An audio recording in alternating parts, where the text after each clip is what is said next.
Yes, thank you very much for having me here today. And I would like to present you some work that we have done the last years at King's College London and Imperial College London, where I'm working with Professor Gedroitz here. Oops, sorry. And the aim of the work is to design image-guided nanoparticles, image-guided liposomal nanoparticles for enhancing the delivery of chemotherapeutic drugs in tumors. So we are performing thermosensitive liposomes the same way, like thermodogs, etc., and so on. But the difference is now that we do, oops, sorry, I can't, I'm trying to. The difference is that we are adding on the lipid bilayer a component that it is a lipid that bears a microcycle containing gadolinium, and this enhances the contrast so we can see where the particles are going and when the particles are going. And I'm going to describe that further. So the liposomes have this composition with DPPC, DSPC, MSPC, DSP pack, but they do have quite a substantial component of gadolinium, DSA microcycle DOTA, DSA gadolinium DOTA, to monitor its accumulation. And of course, they can become porous at 42 degrees for very quickly, actually. And this is an experiment we have performed with using the TIPS system, the therapy imaging ultrasound system, the focus ultrasound from Philips. And we have adapted. Is there a chance that we have a pointer? There was a pointer there. Oh, okay. This one. Yes, I have. So we have adapted on top of the tips of the focal point fluorescent camera, so we were able to monitor the release of the drug after it was passing the focal point of increased temperature of the focus ultrasound. So we managed to see that the release of the drug is very rapid, is instant, actually. The moment the liposomes, it's a flow-through system, the moment the liposomes are going through the focal point of increased temperature, we have an immediate release of the drug. That's nice, but how do we see this in vivo? How can we monitor the release in vivo? How we can control it in vivo? So we decided to do to go instead of MRI to use the near-infrared fluorescence or the optical imaging, so we can monitor all the events that are happening in vivo. We have decided to encapsulate Topotecan in this study. Why? Because it has better properties or imaging properties compared to doxorubicin. So we made the thermosensitive nanoparticle, liposomal nanoparticle, with Topotecan, and this is before heat and this is after heating. Well, the fluorescence is increasing. The mechanism is similar to doxorubicin. Low pH, low fluorescence. High pH or neutral pH, high fluorescence, so we can measure the difference. But now we're adding another label. I mean, instead of the gadolinium, we have also the gadolinium DOTA lipid.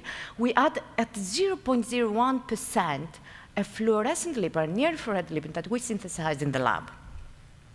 So this is the spectrum for the near-infrared lipid. This is the spectrum of the drug. So we can monitor both. So we can see what is happening in real time. We do measure the release. We have a nice release at 41 degrees. Limited leakage regarding plasma and in serum. And we measure the kinetics, because for us it was very important to identify the timing of the application of the focus ultrasound, of the exposure of the focus ultrasound. When are we going to apply the heating, the hyperthermia induced by the focus ultrasound? So we identified that we do practically have 2 hours to have our exposures to ultrasound. And is this in agreement with the accumulation in the tumors? Using the near-infrared imaging, using the optical imaging, we did identify that we do have a window of 10 hours for the maximum accumulation in the tumors, where we could apply this insunation. But practically, where we are interested is in the window of 0 to 5 hours. Why? Because we don't know if the drug is intact within the liposomes by then. From in vitro release studies, we know that the liposomes don't survive that much. So we did the first exposures, and we have unheated tumor, and the heated tumor, the green color is the diffused Topotecan drug, and it is obvious that after 5 minutes of heating or hyperthermia, we do have a clear release of the drug in the tumor. And we decided to apply our focus ultrasound protocols. Here we apply the first focus ultrasound exposure 5 minutes after administration, and we always hit the right tumor. And this is what happens. I mean, we have accumulation of the drug. This is the color of the lipid, and this is the color of the drug. The moment we apply the focus ultrasound, we enhance accumulation of the lipid, but at the same time, we induce release of the drug. This is the Topotecan drug. And this happens if we repeat this exposures to focus ultrasound. So we have the same phenomenon again. It's like we can have it personalized. We can see accumulation of the liposomes in the tumor, and at the same time, we can induce the release of the drug. So this is what we would like to have in a clinical case, in this case. So is the number of the focus ultrasound exposure affecting the accumulation of the particles? Yes, it is.